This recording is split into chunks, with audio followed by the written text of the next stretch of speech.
Hey there, horror movie tea sippers. The following podcast episode will contain spoilers for the movie we are about to review. If you have not seen the movie and do not wish to have anything ruined prematurely, please do not continue to watch or listen until you have seen the movie. And welcome to the Horror Movie Tea Podcast.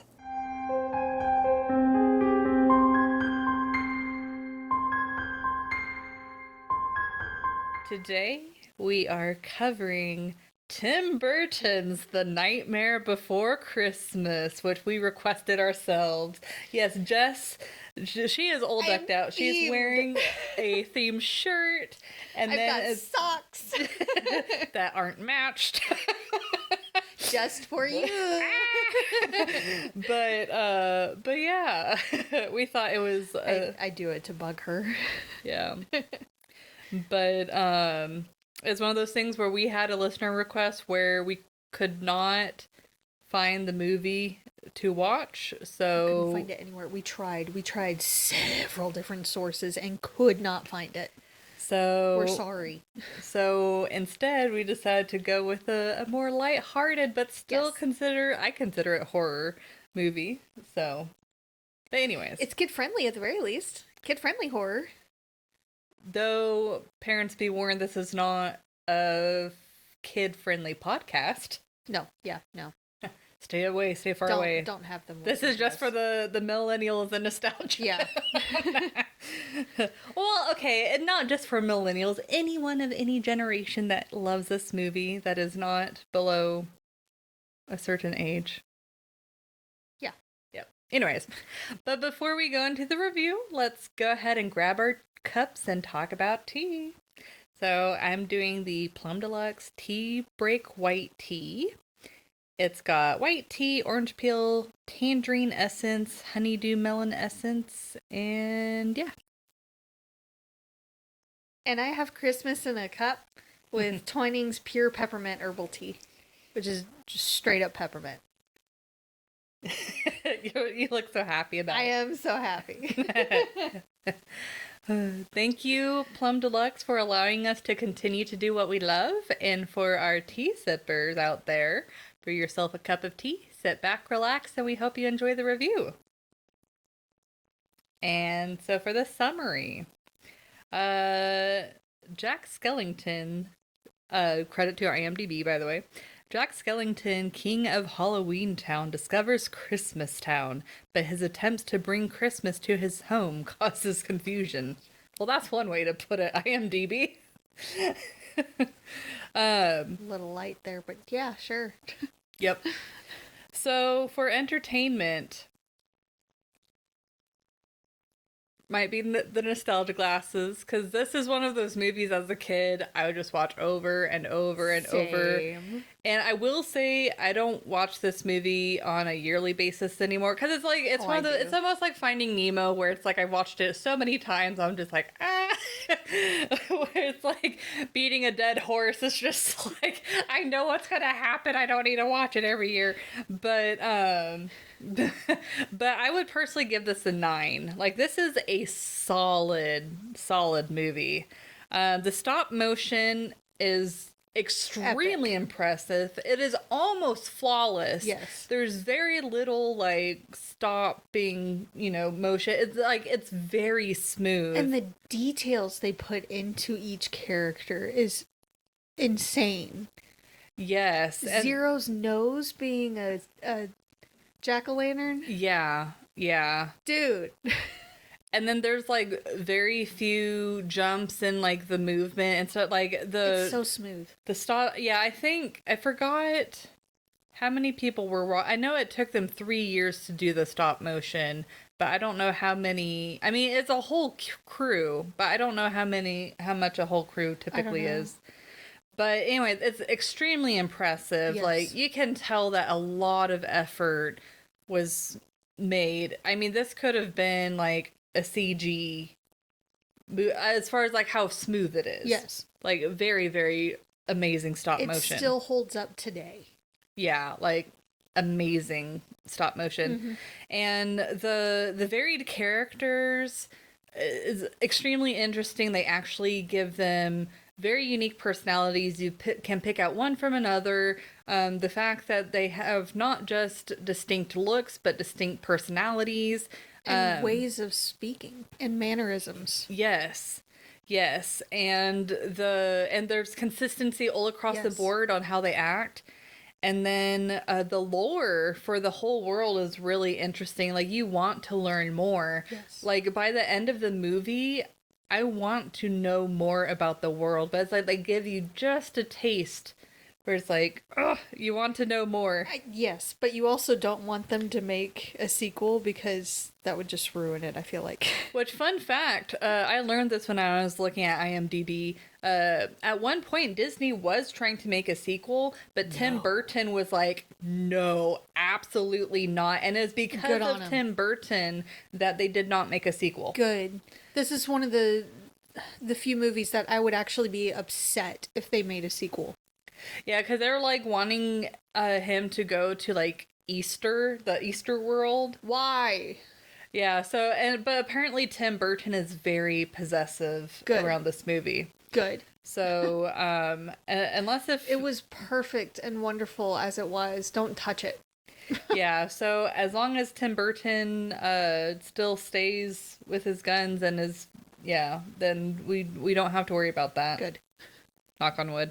It is good as it is. Don't touch it. Yeah, it's one of those things where it's like it's such a cult following that it's like I can see the appeal of making a sequel, but it'll absolutely trash the integrity of the movie. It will taint the memory of it. Yep. Stop it. No touchy. And then, of course, I have to mention the music. Yes. Very solid music. And I love that it follows the musical or play formula where the music actually contributes to the movie. Yes. Like, the whole... Like, if someone who's not familiar with, like, the musical formula is... Whenever a character gets, like, heightened emotions or it's, like, a very important scene for the character, that's when they have songs. Because it's kind of like they feel a certain emotion, it starts building, and then they just have to explode with emotion, and then that's when they explode into a song, because that's the only way that they can express themselves. While there's so many kids movies that are like, oh, let's just have a song in there just to have a song, like no rhyme or reason.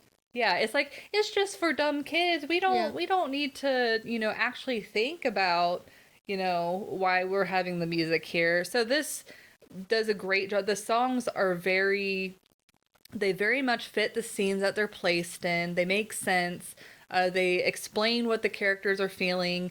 Especially like Jack's song in the very beginning, you can really feel the soulfulness of like his frustration. Yeah. His burnt out feelings toward his what he does. Yeah, like his loneliness. Mm-hmm, like music top notch. Yes. Danny Elfman is a genius. Which it took me a while I didn't know until like a couple years ago that he was the one that actually did the voice of Jack Skellington. Yes. I had no idea that he sang. But then I also found out that he used to be in a band. I'm like, oh, that makes sense. It all makes sense.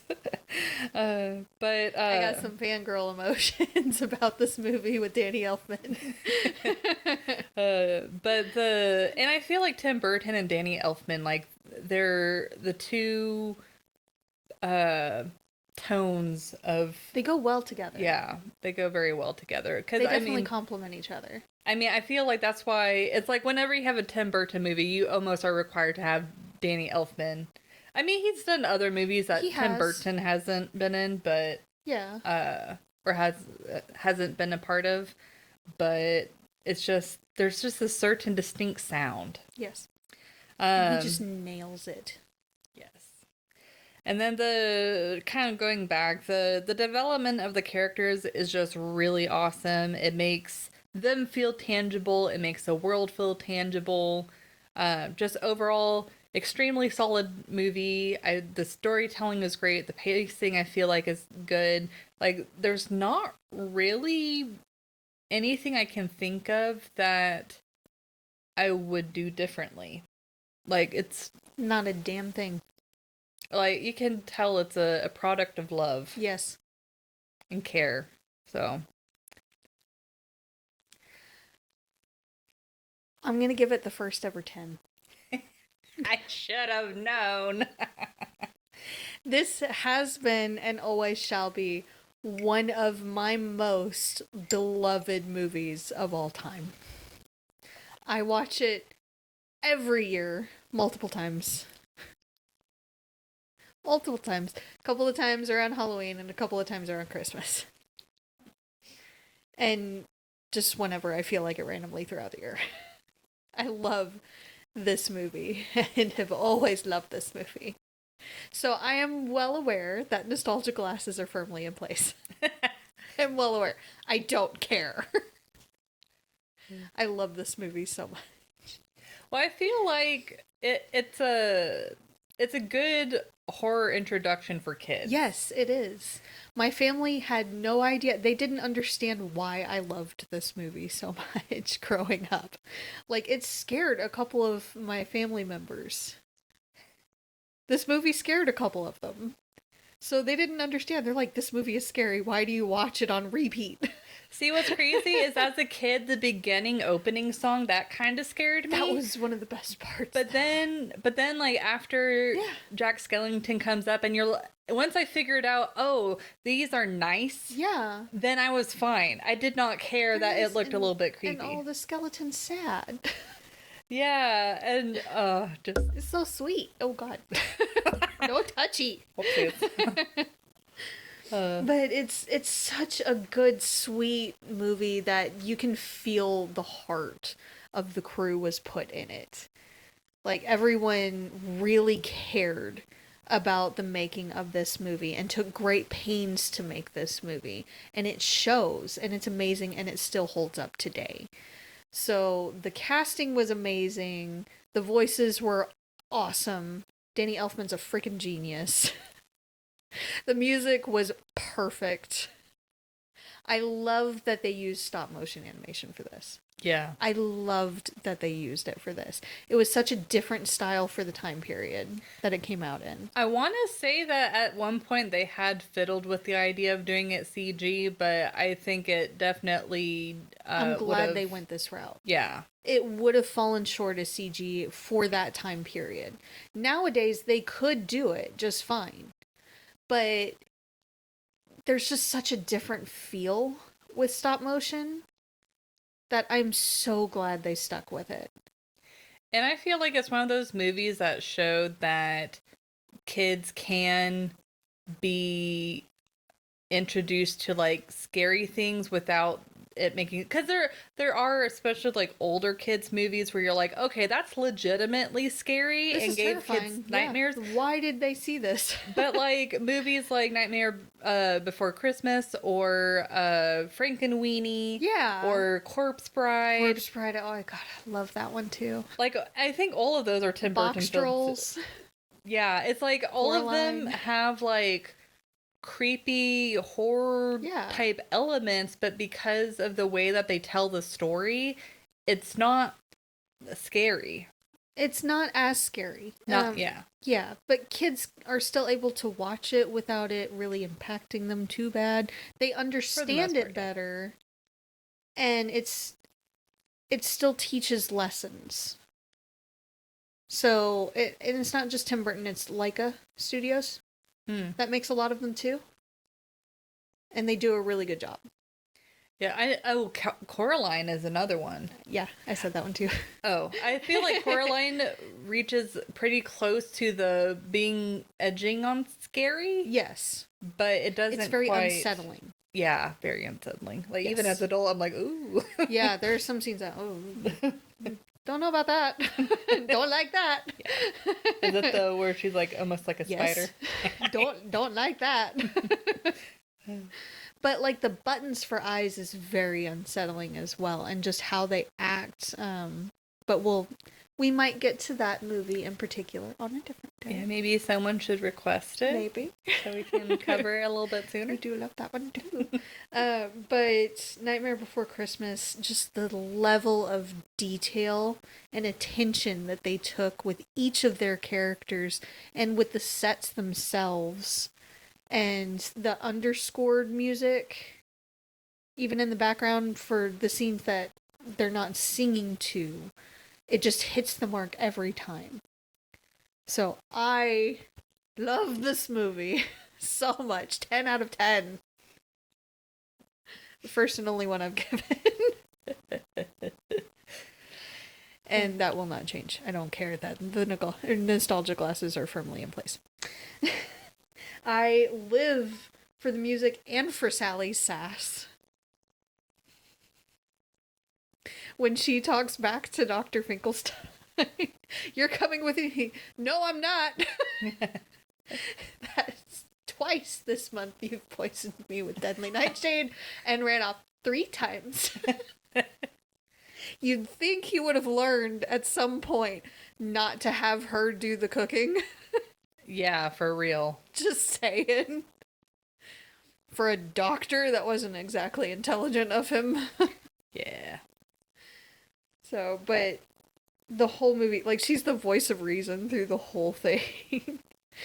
But I love Jack's enthusiasm when he finally finds something different and new and exciting and wants to jump into it wholeheartedly. And everyone's like, this is the happiest we've seen him in forever. We're all jumping in it with him. Go for it, guys. Yeah, it's so, like, Jack's excitement is so relatable whenever you discover a new, like, favorite hobby or whatever. Yes, but at the same time, Sally's, like, the only one that's like, wait a minute. Maybe we shouldn't do this, guys. And nobody listens. But I love it. The movie is so relatable. It's so fun. Even the different songs vary enough in tone or style that there's a little something for everyone. So, like, there's Jack's soulful song toward the beginning.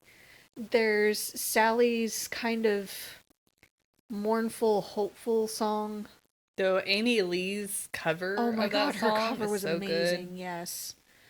And the fun, mischievous song of Boogie's Boys, Kidnap Sandy Claus, and the Boogeyman, Oogie Boogie's song is a little funky and almost swing-esque, but it's so fun. It's hard to choose a favorite song. Which one's your favorite? It's hard, isn't it? It's like, I like Jack's Lament, I think that's what they call it, yeah. and then the ending song with Jack and Sally. Like, I love it. their voices sound so good together, and you can tell, like, that they really are understanding each other, and it's just, yeah, it's hard to pick a song. Yeah. I have always loved Oogie Boogie's song. Just because it's so fun. Yeah. But villain songs are usually some of the more fun ones to me. Yeah. It's true, though. Yes. But I do also love Jack's Lament and the ending song. But Sally's song, they're all so good. I don't know. It's hard. It's hard, guys. I love the movie too much. But let's go ahead and move on. Realism is going to be a real quick for me. Yeah, it's going to be quick for me too. So Realism is a 1, and the only reason why it gets a 1 is because the characters themselves, like the personalities, the character growth, that's the most realistic part. But besides that, nope. Walking skeleton, he can think and talk, and we have to make a lot of allowances for this movie, and that's kind of hard to do when it's the entire movie. Yeah. Yeah. So it's hard to do in general with animated movies.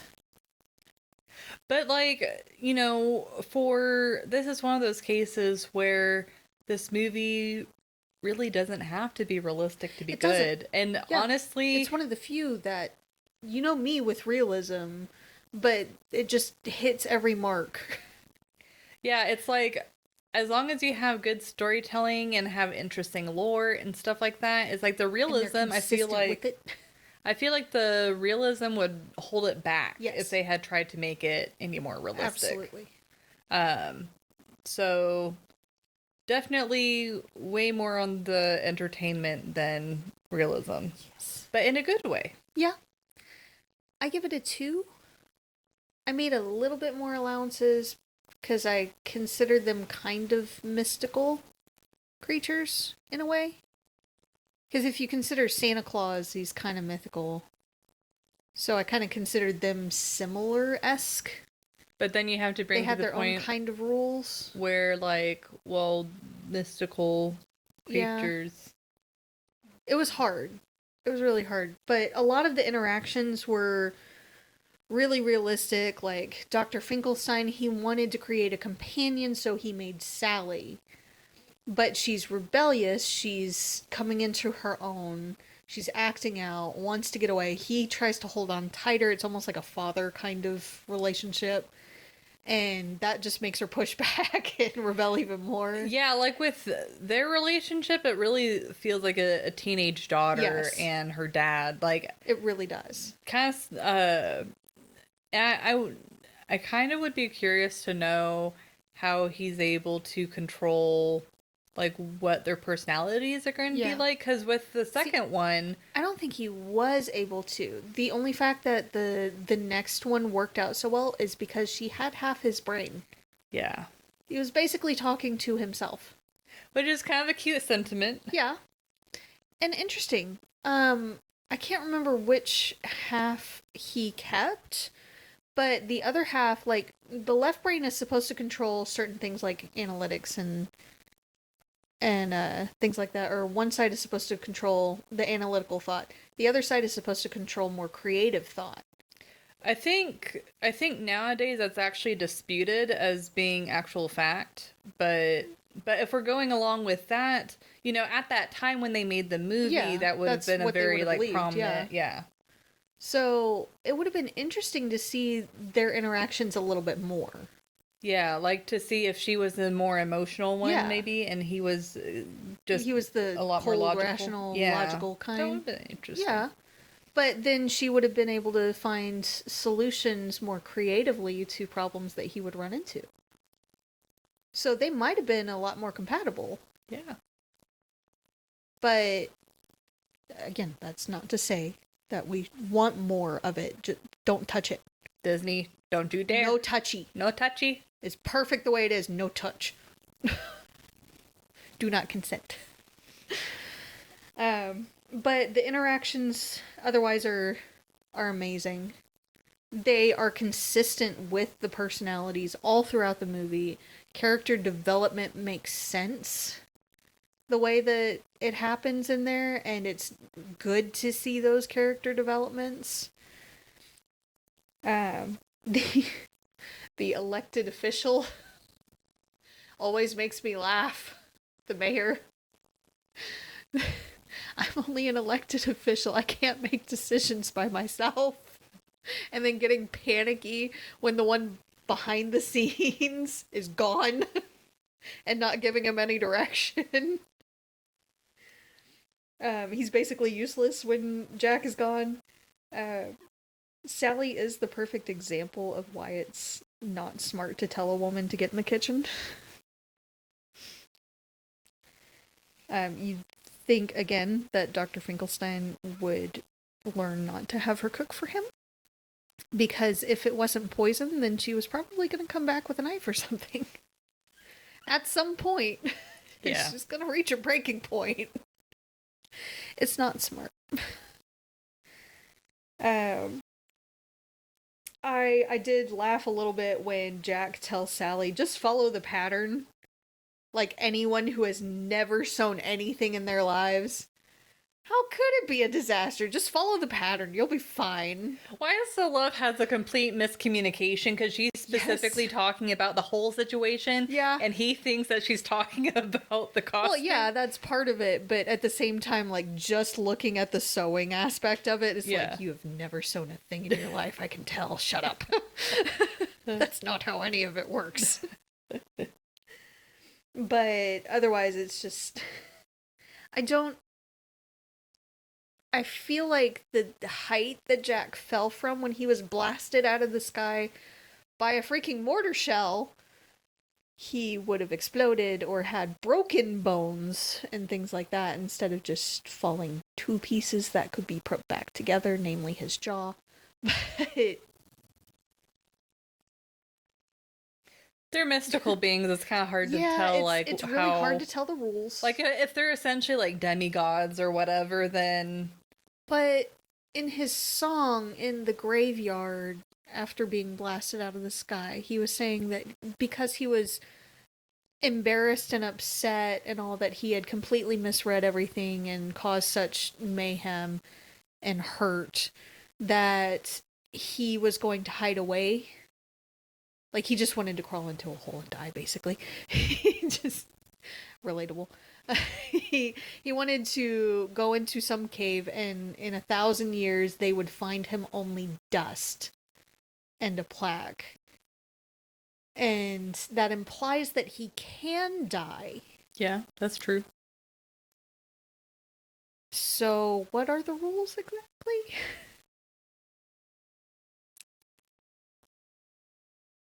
Hard to tell. So, again, not a very realistic movie, but it didn't need to be, and it probably would have hindered it if it was.